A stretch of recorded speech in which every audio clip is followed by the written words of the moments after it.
So I found out about my heritage at about like 12 or 13. That's like grade 8, I guess.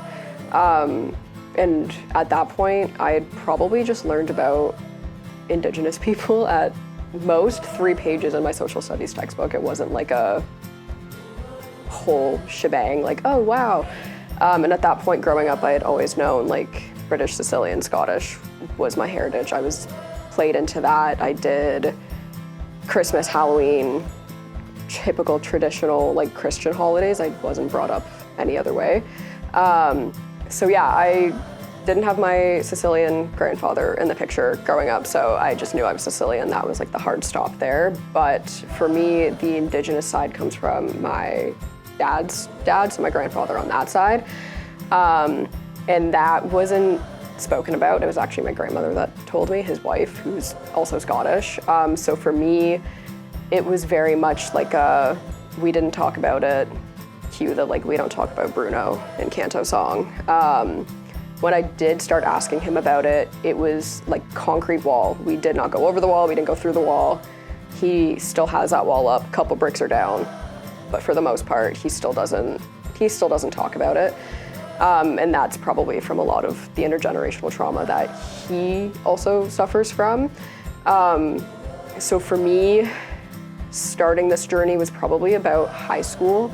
I had a high school teacher that knew of my self-identification, and at the time, my Oshawa High School had 3 of us that self-identified, so she very much played into trying to pull things out of us and get us connected with our culture, and like to this day, I still owe her a lot for that and because of that. So for me, she was my first primary resource. My second resource was my family. There's maybe 5 of us.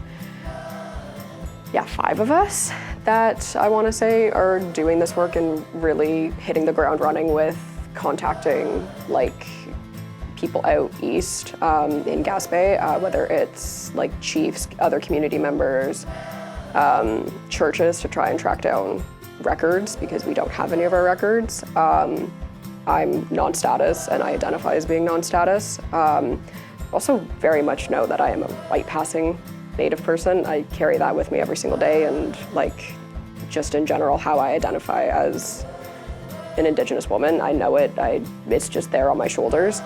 Another resource I had was Trent. When I was at Trent, I connected with a lot of professors, a lot of other students, but I was also met with a lot of resistance because of being white passing. So for me, it was very much, are you sure you're Indigenous? Because since you don't have a community to connect back to, like it seems a little fishy.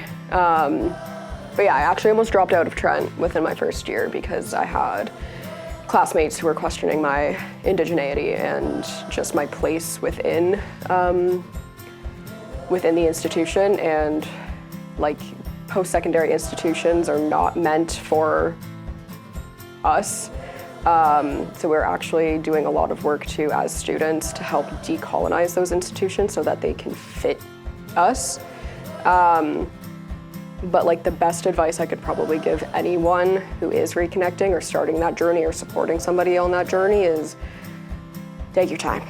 I'm a decade in, just over a decade into this journey. I've been hit with like countless roadblocks.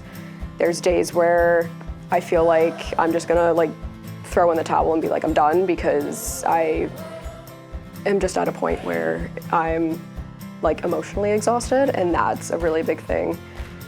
As well as that it takes that big emotional toll on you. And I did have a good support group within my family, my partner as well as my other friends from outside of that Trent scope. They were also huge supporters and being like, oh yeah, you got this, like keep going. Just because there's one bump in the road doesn't mean like you're done. So you're not gonna have the information in 30 seconds. Like I'm the decade in, and I think I've maybe gotten 5 steps forward and 15 steps backwards. Some of the information that you're gonna get is absolutely mind-boggling. Like you find out a lot about your own family history that you might not have known before, and that can also take an emotional toll on you. But I think my main advice as well is if someone tells you they're Indigenous, like don't question it. Ask them where they're from, ask them if they know their community, ask them where they're from, who their family is. We usually joke and ask like, oh, are you my cousin? That's like the running joke, I think, for a lot of Indigenous people of like, whoa, are we cousins? Or like, who's your auntie, who's your uncle? And another thing that I absolutely love is this like Australian saying. They still use the term Aboriginal in Australia, but I learned it in my first year of university and it's kind of carried through with me. But it's coffee is still coffee no matter how much milk or cream you put in it.